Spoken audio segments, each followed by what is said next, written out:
Thanks very much, Dan and Harshan, and thank you very much to all of you. Thanks for your time and your interest. As Dan indicated, we're introducing 3 documents. This first one that I'll speak to will get, I think, by far the quickest walkthrough. And its full title is PIEVC Family of Resources Catalog, a guide for selecting climate risk assessment methods, data, and supporting materials. So Dan, if you can move to the first real slide, thanks.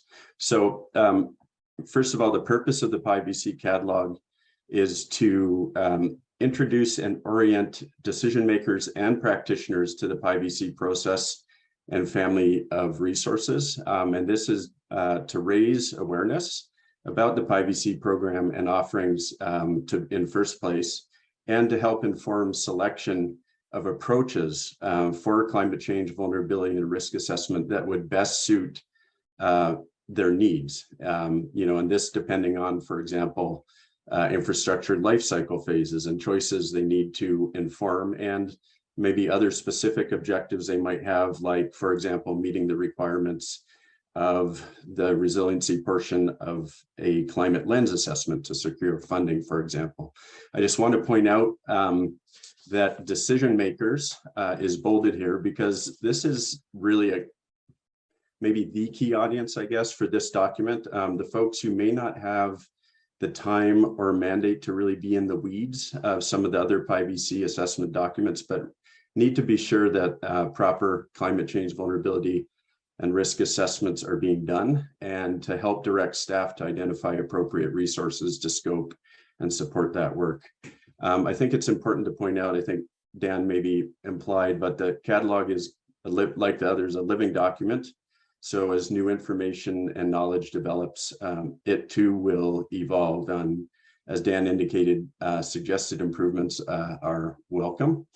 Just to emphasize, it's a high-level planning document. It's meant to provide resources and general guidance.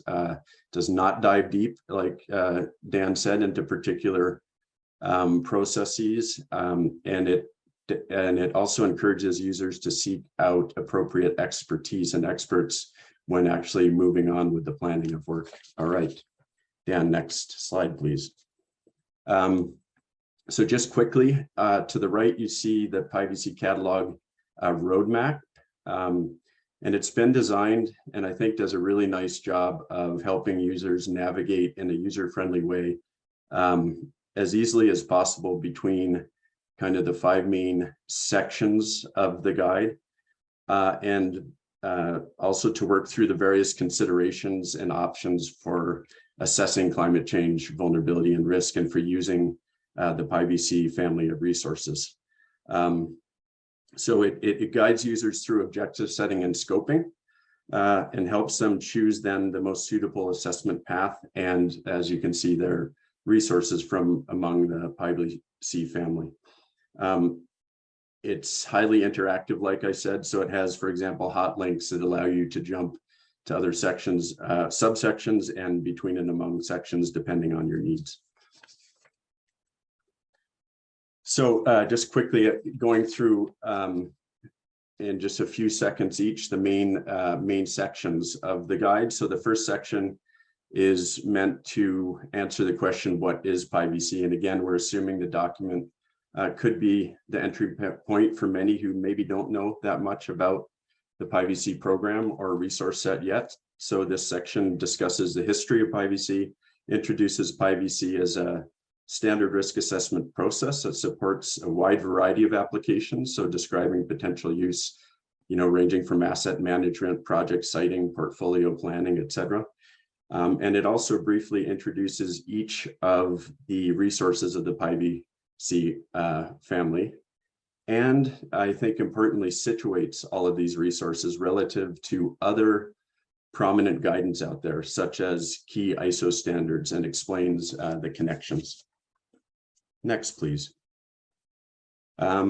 So importantly, the guide also outlines how the PIEVC process and resources fit within a more comprehensive kind of typical broader risk management cycle. So as shown here in pink, we're showing where the catalog supports kind of maybe some of the preliminary definition, scope, context, and criteria for assessments, getting the users to think about that. And then in blue, we show that the PIEVC process and resources itself address the risk assessment portion of the risk management cycle, largely wrapping up with prioritization of risks. So this again just helps situate the readers to the role of the different resources.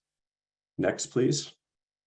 So the second section of the catalog moves users towards identifying the potential scope, context, and criteria of the assessment they have in mind. So starts to prompt them to ask themselves what type of work they actually might be looking to these resources to support, including key objectives. So it poses questions, prompts thinking about all these things. So for example, is it a single asset or a portfolio? Which life cycle phases? Again, is it to inform refurbishment, support citing of something, etc. This section also addresses questions about level of detail, and that's fine, Dan. You can move to the next slide. I just included some figures here that are, I think, kind of nifty ways to show, to address some of these things, since an important question often is in determining assessment scope, context, and criteria is kind of like what level of detail is necessary for the assessment. We use these figures, but also text and discussion in the text to address questions about the data, kind of which, how many, how specific that may be available and needed for example, assessments across different phases of a project's life cycle. And the catalog also suggests the PIEVC resources that would be best suited for conducting assessments at each phase. And so on the left, top figure suggests level of detail and data typically available and needed for the different steps of a project identification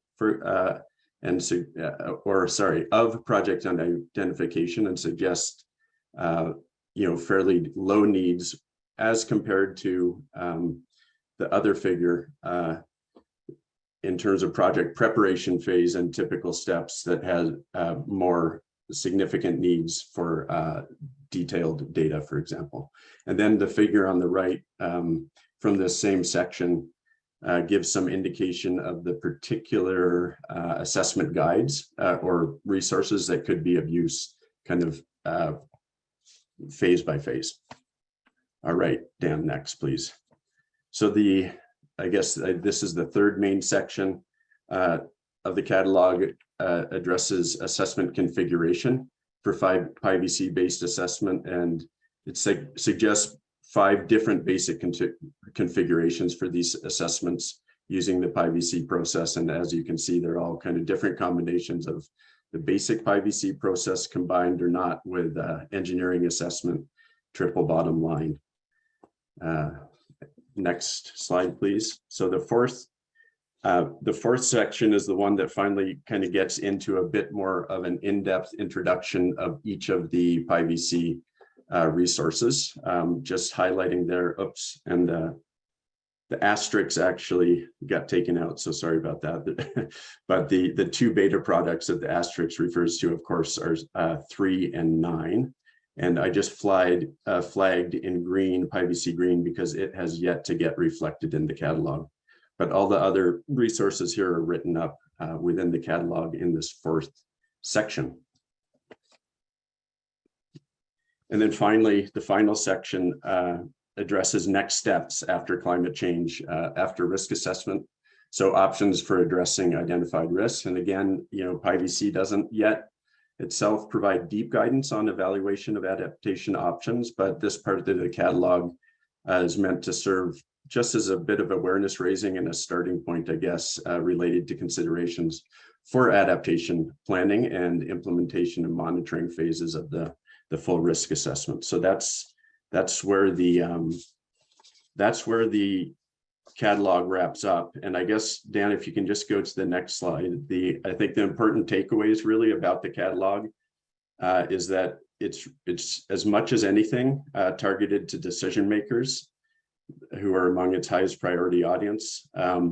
It's meant to orient users to the PIEVC family of resources and the purpose of each of those resources. And it should help users to think through the objective, scope, context, and criteria for their assessments, consider their requirements as such, and then understand where the different PIEVC approaches and resources could fit in and fit their needs. So really a catalog to orient users to the PIEVC program offerings and how it links back to how they link back to their needs.